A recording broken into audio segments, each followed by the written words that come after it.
wa nafa'ana bihi wa bi barakati ulumi wa ghafara lahu wa limasyayikhihi wa limasyayikhina amin.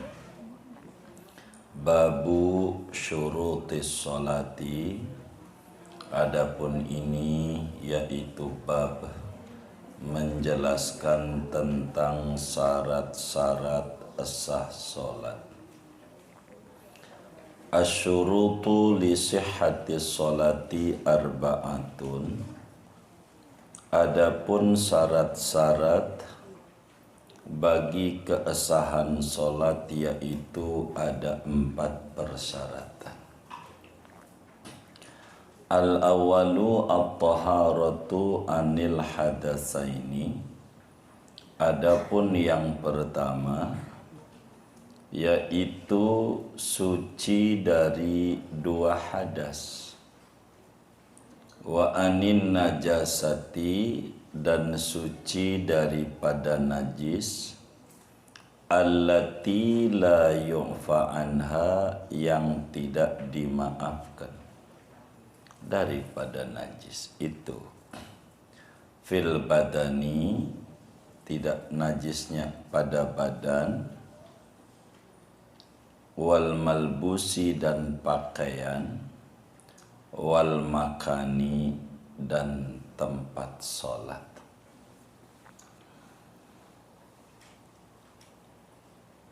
Wallahu a'lam. Segini dulu.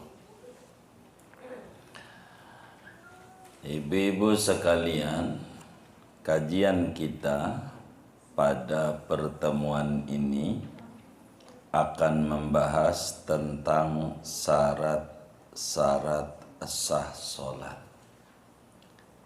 Jadi dalam sholat itu bukan sekedar nunggang-nungging doang, tapi ada aturan-aturan yang harus dipenuhi. Di antaranya ada rukun, ada syarat. Yang namanya syarat itu, syarat ini ada 2 syarat. Yang pertama namanya syarat wajib sholat, yang kedua adalah syarat sah sholat. Jadi syarat wajib tuh siapa-siapa yang diwajibkan sholat, begitu namanya syarat wajib. Kemarin udah dijelasin di awal ngaji tentang sholat. Islam orangnya, baligh, berakal, suci dari haid dan nifas. Itu namanya disebut syarat wajib sholat. Syarat wajib sholat ada 4. Orangnya muslim, baligh, berakal, tidak tidak nifas. Itu namanya syarat wajib. Dan ini kita nggak bedah karena udah beres. Yang kedua adalah syarat sah sholat. Nah, inilah bab kita yang akan dibedah beberapa pertemuan mendatang.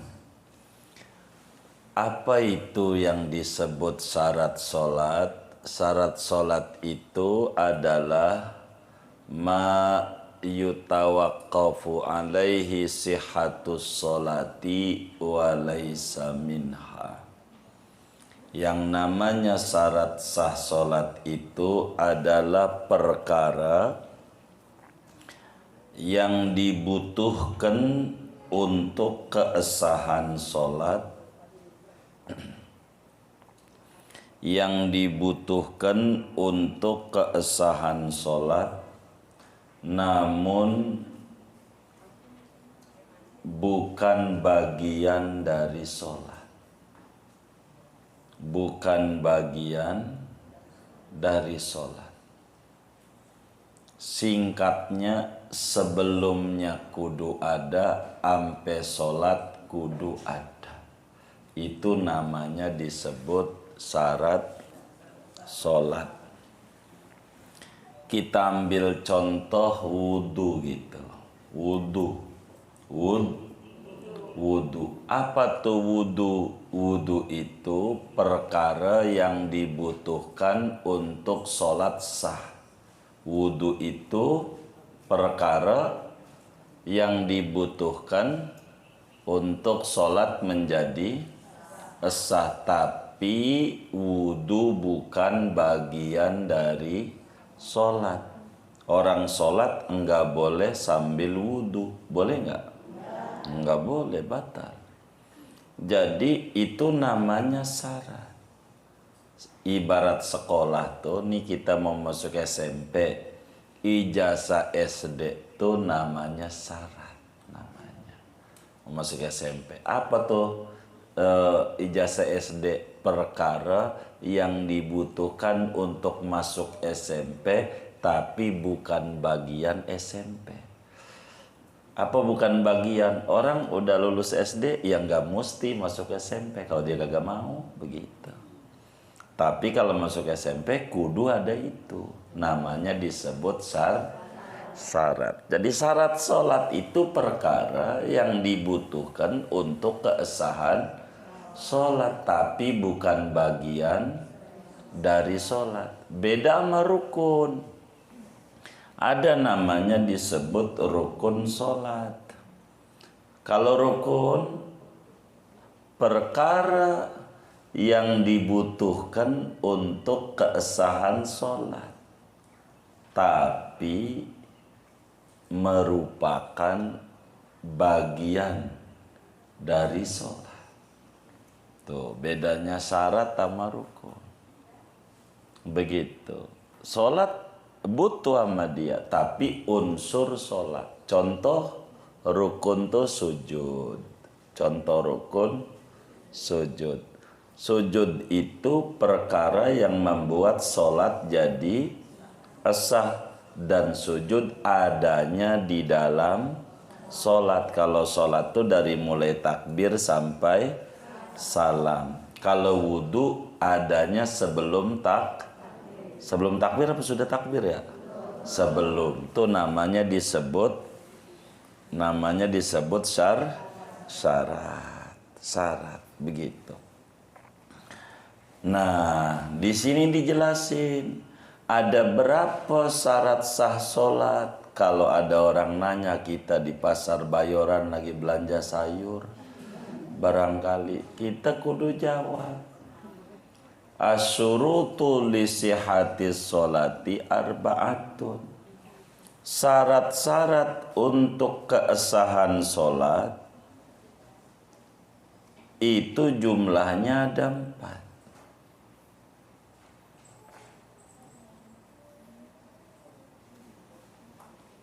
Jadi jumlah syarat sah sholat itu jumlahnya ada 4. Jumlahnya ada 4. Pokoknya kalau orang nanya ada berapa syarat sah sholat, kita jawab ada 4.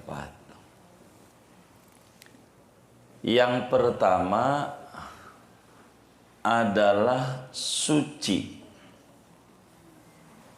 Yang pertama suci. Suci ini ada 2 macam. Makanya kalau ngomong ada 2 macam, bisa aja ada kiai bilang syarat sah sholat ada 5. Itu enggak salah. Suci itu ada 2 macam. Pertama, suci dari hadas kecil dan hadas besar.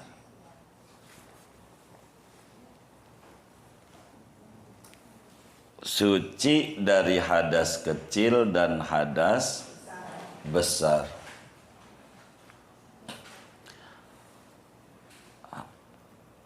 Orang yang berhadas pastikan sholatnya tidak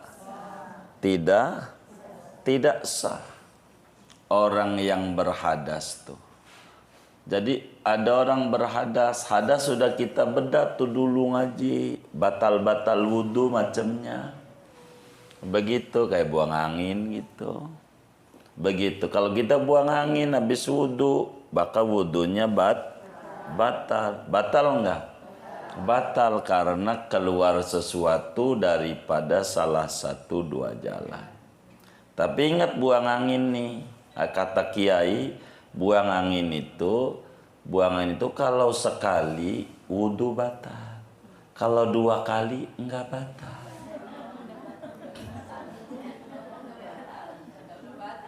Oh iya udah batal yang pertama. Kalau udah batal enggak ada sebutan batal lagi. Begitu. Benar enggak? Benar enggak? Jadi wudhu buang angin pertama wudhu batal. Yang kedua emang apa? Udah nggak punya wudhu. Orang nggak punya wudhu mau kagak ada batal. Yang batal tuh yang punya wudhu. Jadi orang yang nggak punya wudhu hadas kecil, itu berarti disebut orang yang berhadas. Orang yang macam bersetubuh haid namanya berhadas, cuman nggak punya wudhu namanya hadas kecil. Kalau orang men atau bersetubuh namanya hadas besar. Maka karena syarat sholat yang pertama kudu suci dari hadas kecil atau hadas besar, maka orang yang berhadas, orang yang nggak punya wudhu, pastikan sholatnya tidak sah. Kenapa? Kenapa tidak sah? Karena nggak ada syaratnya. Karena syarat sah sholat yang pertama kudu suci dari hadas, kudu suci. Enggak sah. Enggak sah kalau kita enggak punya wudhu. Atau kita men sholat juga, maka sholatnya tidak sah. Karena apa? Karena kita berhadas. Karena kita berhadas. Di dalam hadis yang diriwayatkan oleh Imam Muslim, di dalam Sahih Muslimnya, dari sahabat Nabi namanya Abdullah bin Umar radhiyallahu anhuma, kata Nabi kita Muhammad sallallahu alaihi wasallam, la yaqbalullahu salatan bighairi tahurin. Allah tidak terima salat apapun tanpa suci. Maknanya suci itu syarat sah salat. Nabinya bilang Allah tidak terima, maknanya tidak terima itu tidak sah salat tanpa suci. Kudu suci dari hadas kecil, dari hadas besar. Bagaimana itu cara bersuci? Udah kelewat. Ngaji bab wudu, udah belum? Udah. Bagaimana cara bersuci dari hadas besar, cara mandi? Udah kelewat belum? Udah. Makanya itu diduluin nama yai. Kita nerangin tuh biar nggak balik lagi. Makanya kita cuman mau nyimpulin aja. Jadi andai orang itu nggak punya wudhu lalu sholat, apakah dia sengaja? Begitu sengaja dia sholat id, barisnya mana di depan lagi di kelompok ceweknya, kentut nungguin dari pagi. Begitu mau keluar nggak enak, ngelangkain orang, gua sholat aja dah. Enggak sah sholatnya dan dosa. Enggak sah dan dosa. Kenapa enggak sah? Karena enggak ada syaratnya. Sebab syarat sholat kudu suci. Jadi sama aja sedekah sama temen pakai bangkai ayam.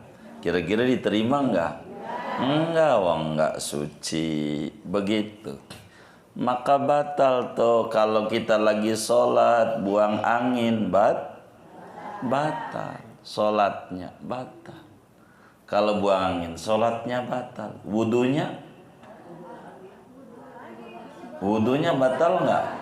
Iya batal, wong wudunya batal, sholatnya dengan sendirinya batal. Bagaimana kalau lupa? Perasaan udah wudu, sholat aja dia asal. Ada temennya makmum sama dia, temennya makmum. Udah habis sholat wiridan lah dia, doa, pulang. Habis ngaji tuh, sampai rumah inget, ya Allah, tadi kan sebelumnya saya kentut. Saya berarti sholat itu nggak punya wudu. Ini bagaimana? Ya sholat kita enggak sah. Sholat kita kudu wudu, kudu diulang. Makmum bagaimana? Yang ikut kita tuh teman kita tuh kudu di WA apa enggak? Begitu. Enggak usah di WA, diem aja. Gitu. Kalau di WA nyiksa dia. Pok yang tadi tuh, lu makmum gua ya tadi ya? Iya. Sholat gua orasa, enggak punya wudu. Maka karena dia tahu imamnya enggak sah, jadinya si makmumnya kagak sah. Wong ngikut ama yang masuk jurang, ikut ama yang kagak sah, jadi kagak sah. Jadi nggak usah bilangin jadi makmum karena nggak tahu, jadi tetap sah. Yang kagak sah kita, yang kagak sah kita, yang kagak sah nggak bisa. Begitu. Ini sebabnya syarat sah sholat. Syarat sah sholat itu kudu suci daripada hadas kecil dan kudu suci daripada hadas besar. Orang men sholat atau lagi sholat datang berasa ada yang ceret aja begitu. Lagi sholat udah batal.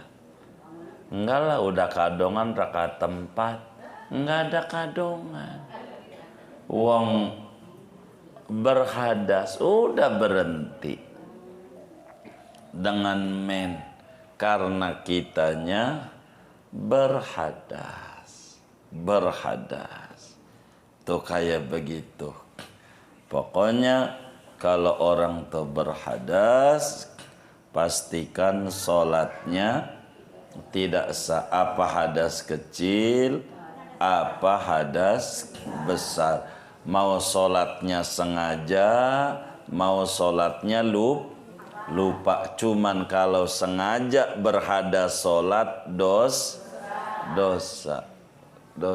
Kecuali ada uzur kayak orang di pesawat. Bab lain namanya faqidut tahurain. Itu yang pertama. Jadi syarat sah sholat yang pertama kudu suci. Suci ini ada 2. Pertama suci dari hadas, baik hadas kecil maupun hadas besar. Yang kedua masih nomor 1, yaitu suci dari najis. Kudu suci dari najis. Udah kita ngaji bab najis tuh macem-macem. Ada najis mughalladha, ada najis mukhaffafa, Ada najis mutawassito, cara bersihinnya kita udah ngaji. Unsur-unsur najis kita udah ngaji. Maka kita orang sholat kudu suci daripada najis. Apanya yang kudu suci? Badannya, pakaiannya, maupun tempatnya. Tempat apa? Tempat sholat, sejadah kitanya. Begitu tempat sholat tuh. Yang mana kita mau diri. Kalau sujud yang mana mau ditempelin, itu namanya disebut tempatnya. Jadi kudu suci tuh dari najis. Nah, inilah yang kemudian bagaimana cara nyuci najis. Kalau ada ampol bocah, kalau cuman keringat, ini nyucinya kudu benar. Itu udah kelewat tuh pada bab nyuci. Kalau nggak benar, ompol bocah digabung sama mukna kita, sama baju kita. Lalu kemudian cara nyucinya nggak benar, di rinsonya dibuang, dikasih molto jadi wangi, dijemur, kasih kispray, lalu dipakai sholat. Nggak sah nantinya. Kalau kita najisnya enggak paham, makanya udah kelewat. Bagaimana cara nyuci najis supaya pakaian itu enggak ada najisnya, begitu. Ini udah kelewat kajian-kajiannya. Jadi keduanya suci dari najis. Suci dari najis ada 3 unsur. Badannya, pakaiannya, dan tempatnya. Jadi sucinya badan kita daripada najis merupakan syarat sah sholat.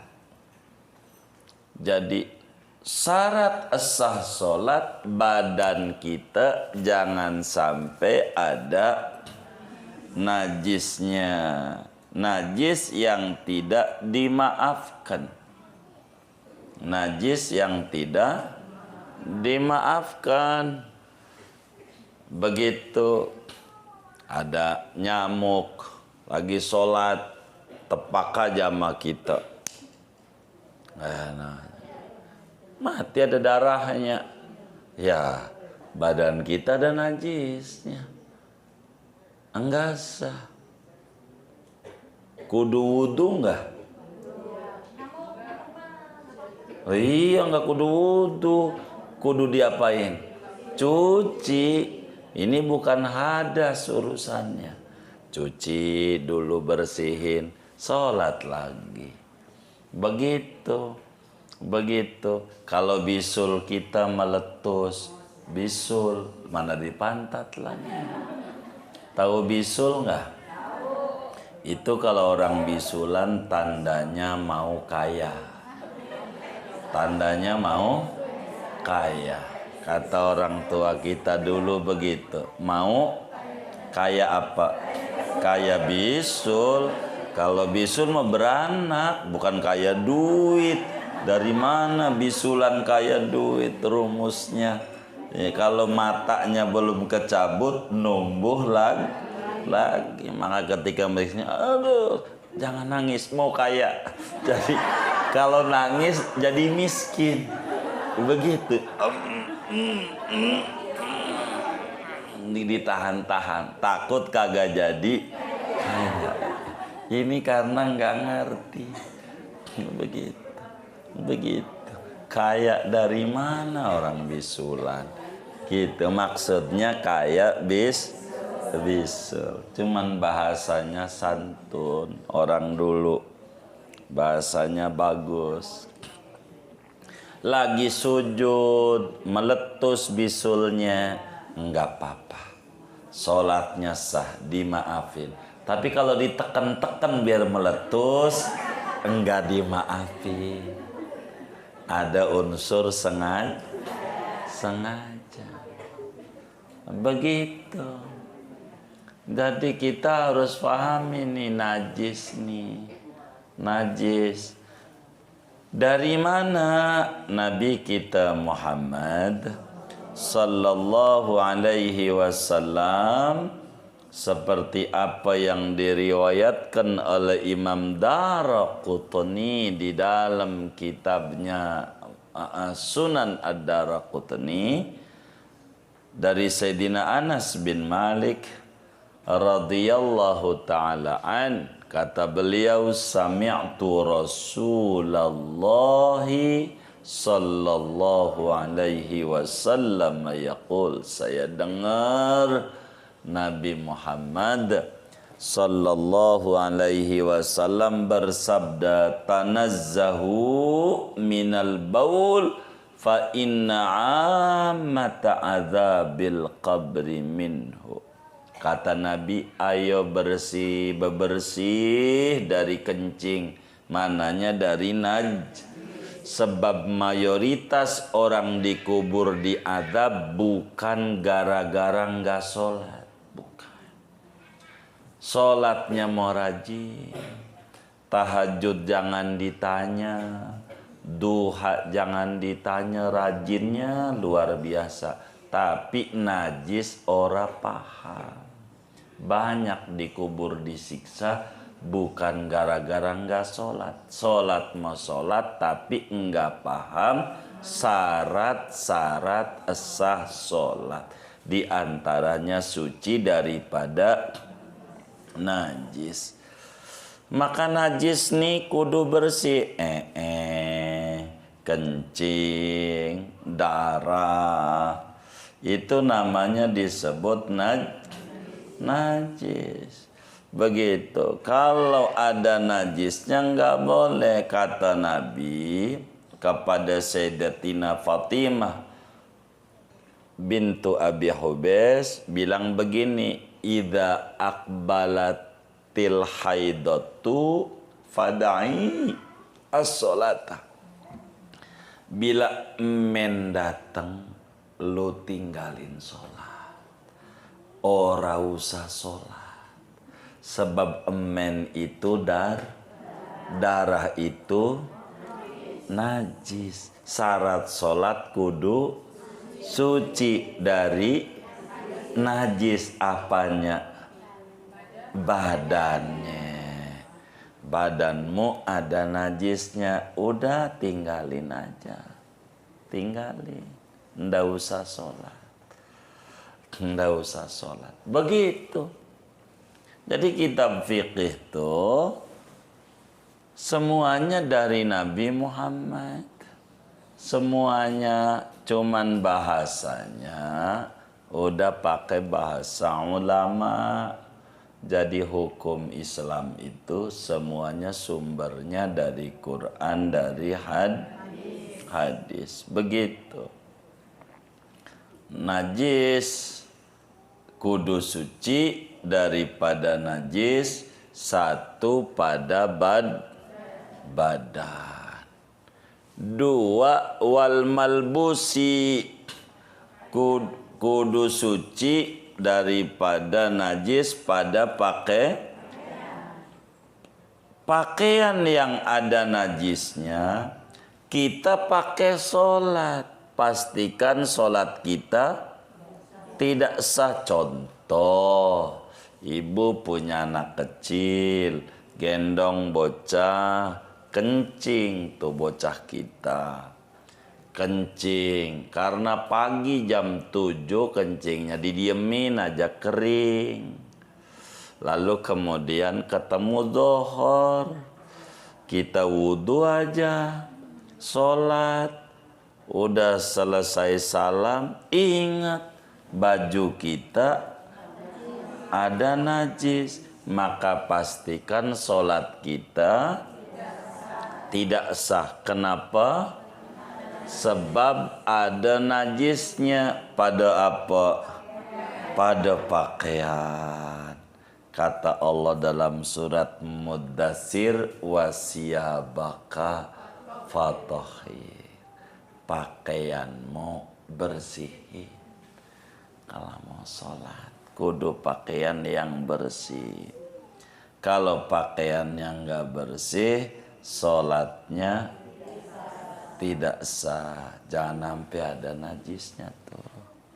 Mukna kita jangan sampai ada najisnya. Muknanya taruh aja di pojok, ya kena tai tikus. Begitu kita pakai sholat aja enggak sah sholatnya kalau ada najisnya. Jadi sholat ini banyak pernak-perniknya yang kita harus pahami betul. Kalau pakaian kita ada najisnya, sholat kita enggak sah. Gitu. Pakaian tuh apa aja yang dibawa sama kita. Artinya pakaian tuh bisa kopiah, orang laki gitu. Ibu mau mukna, begitu pakaiannya. Kalau ada najisnya, pastikan sholatnya tidak sah. Kalau nggak tahu muknanya kena kencing tikus atau kencing kucing, kita pakai sholat. Gitu. Akhirnya pas sudah sholat kita tahu. Pastikan sholat kita nggak sah, kudu diulang. Kudu diulang. Begitu. Ya gitu. Kenapa? Karena kita ada najisnya pada pakaian namanya. Wal makani dan tempat sholat. Jadi tempat sholat itu tempat dirinya kita. Sucinya tempat di mana kita diri saat sholat. Kalau kita diri pakai telapak kaki itu, jangan sampai ada najisnya. Jangan sampai ada najisnya. Tapi kalau enggak di tempat kita, pas mau sujud, lo di ubinnya ada tai tikus, enggak apa-apa. Yang penting jangan nempelin jidatnya sama tai tikus. Namanya tempat sholatnya ada. Kalau kita dilangkahin doang nih tai tikus di sini, kita sujud, enggak apa-apa. Apalagi enggak tahu seawalnya, karena enggak bersentuhan dengan najis, gitu.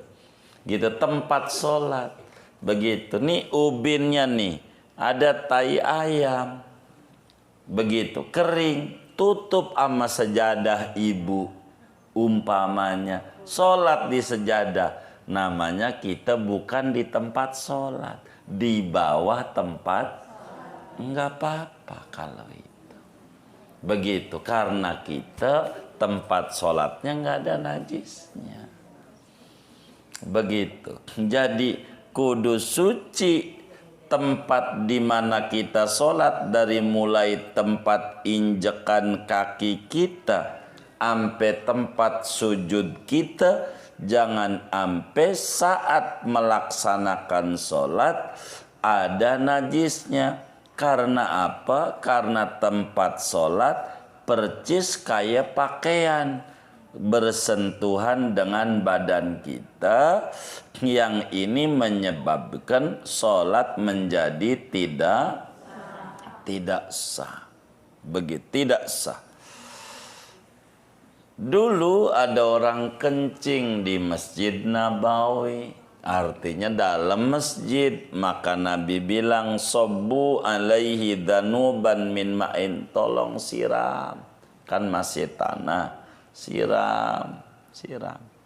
Gitu, sebab kencing itu adalah najis. Pokoknya kalau ada najis, pastikan sholat kita tidak sah. Kalau ada najisnya, baik pakaian, badan maupun tempat sholat. Cuma najis ini, najis nih, ada yang dimaafin, ada yang tidak dimaafin. Yang membuat sholat tidak sah tuh najis yang enggak dimaafin ketika sholat. Enggak dimaafin. Kalau najis yang dimaafin mah enggak apa-apa. Seperti ibu korengan gitu atau jerawatan. Begitu koreng dah, badannya korengan. Kemudian kan ada nanah di korengnya nih, bersentuhan sama pakaian. Enggak apa-apa. Itu najis dimaafin. Karena korengan kan dia agak bisa ngehindarinya. Mau bagaimana nggak sholat dia? Enggak apa-apa. Ketika dia ada korengan, jerawatnya meletus, ada darahnya, enggak apa-apa. Meletus. Tapi kalau lagi sholat dia dicutik-cutik mah, ya itu mah ada unsur sengaja. Kayak begitu-begitu. Ini nih harus diperhatikan betul. Yang paling pokok cara nyuci najis. Biar benar, biar gampang pisahin mana ompol bocah, mana kotor karena keringat. Bukan karena najis. Karena ada agama tuh mintanya suci, bukan bersih. Deterjen mah membersihkan, paling bersih, enggak mensucikan. Mensucikan mah aturan agama. Dia enggak bisa nyuciin. Begitu. Ini harus suci, ada tata aturan. Cara nyuci kita najis, airnya dikit kah? Airnya banyak kah? Orang dulu enggak puyeng nyucinya di kali. Airnya banyak ngalir lagi, maka berkah. Sekolah kagak, anak banyak 30, tapi bisa ninggalin warisan. Kenapa? Benar ibadahnya. Kalau kita enggak, ompol bocah, baju kita, baju laki campur jadi satu. Begitu bocah kencing gak pakai cebok, jadi sehingga ditaruh di ember. Lah embernya ada nggak 216 liter? Enggak ada, standar banyak segitu. Gitu lah, nggak ada. Maka bila mana ditaruhin sempak bocah yang kencing yang nggak cebok, dengan sendirinya air yang di ember itu kasih kerudung ibu, kerudungnya jadi begitu kasih rinso, begitu bebusa dibuang rinsonya, disiram lagi ada najisnya, begitu ada najisnya, begitu jemur kering, pakai sholat. Rakaat pertama Yasin sampai kelar, rakaat kedua Tabarok sampai kelar. Sholatnya enggak, sebab jilbabnya ada. Ini yang harus diperhatiin. Sholat nih begitu. Karena bukan bersih, standar agama suci. Begitu juga ubinnya, punya anak kecil kencing di ubin, kencing. Kata kita masih mbak kita, mbak nasi bontot kencing, ambil air di ember, setengah, bawa kain pel, bener nggak? Begitu digosok tuh si kencingnya sama kain pel, maka kencingnya, kain pelnya jadi najis. Kain pelnya masukin di ember, maka air di embernya najis. Gosok, mbak, sekalian kamar juga belum. Begitu. Dikasih kipas, kering nggak? Kering. Pulang kita ngaji, wudu, mau sholat, kamar mandi, injak tuh ubin yang ada najisnya nempel di kaki. Sholat rakaat pertama Yasin, kedua Kahfi, tapi tidak sah. Makanya pikirin, sholat itu membawa ketenangan jiwa. Ala bidzikrillah tatmainnul Ketahuilah dengan sholat itu hidupnya tenang. Begitu. Kita nih sholat bukan baru. Baru apa dari dulu? Baru apa dari dulu? Dari dulu doang apa dulu banget?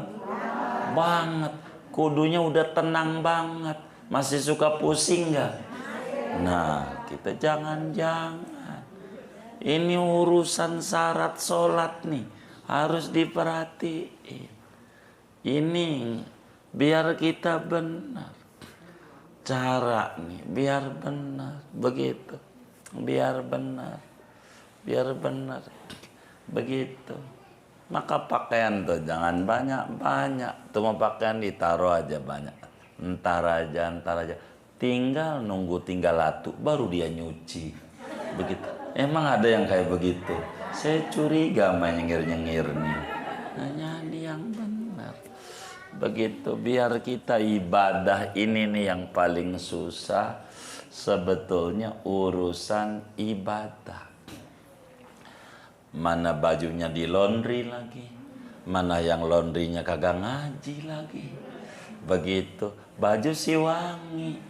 Dipakai sholat. Puyeng mulu. Ya masalah. Ibu bikin kalau udah ngaji. Laundry syariah. Begitu. Cara nyucinya yang benar. Cara nyucinya mahal dikit nggak apa-apa. Wong benar nyucinya. Bukan asal nyuci. Mana bisa orang sembarangan ngelondri begitu. Maka menang wangi dong. Wangi. Apakah wangi jadi suci? Enggak, ketutup. Kecuali nyucinya benar. Itu nyuci. Bagaimana mesin cucinya? Ada najisnya apa enggak? Dicampur apa enggak? Tuh pakaian orang bekas apa? Jangan-jangan bekas minum-minum kena arak najis. Kan kita nggak paham. Mendingan nyuci sendiri. Keluar keringat ganjaran gede. Agama itu enak. Maka orang dulu subur. Bahagia. Karena benar cara nyucinya. Kalau kita kan ngambil gampang. Begitu. Ngambil gampang. Ya sih husnudzon. Moga-moga yang nyuci itu udah pernah ngaji, ya kan? Jadi ngerti cara nyucinya. Jadi sholat kita jadi sah. Ini kan berbicara sholat yang paling gampang. Kalau bukan sholat mau masa bono. Mau ada najis mulu. Kan ibu nggak sholat nih ngaji nih. Tadi sebelum ngaji dikencingin bocah ngaji. Nggak apa-apa. Biar ada najisnya boleh-boleh. Karena nggak jadi syarat. Sholat ini nih, yang paling repot di sholat. Paling repot. Ini yang harus betul-betul hati-hati. Jangan sampai ada najis. Itu syarat pertama. Jadi syarat pertama kudu suci. Suci ada dua. Pertama suci dari hadas, baik hadas kecil maupun hadas besar. Yang kedua suci dari najis, baik badan, pakaian, dan tempat sholat. Tapi najisnya yang tidak dimaafkan. Adapun najis yang dimaafkan mah enggak apa-apa. Inilah diantara kajian-kajian kita. Yang kedua menutup aurat. Nanti aja. Begitu, segini aja. Begitu, ada yang ditanya mungkin dari materi ini atau di luarnya, sebelum doa dipersilahkan. Wallahu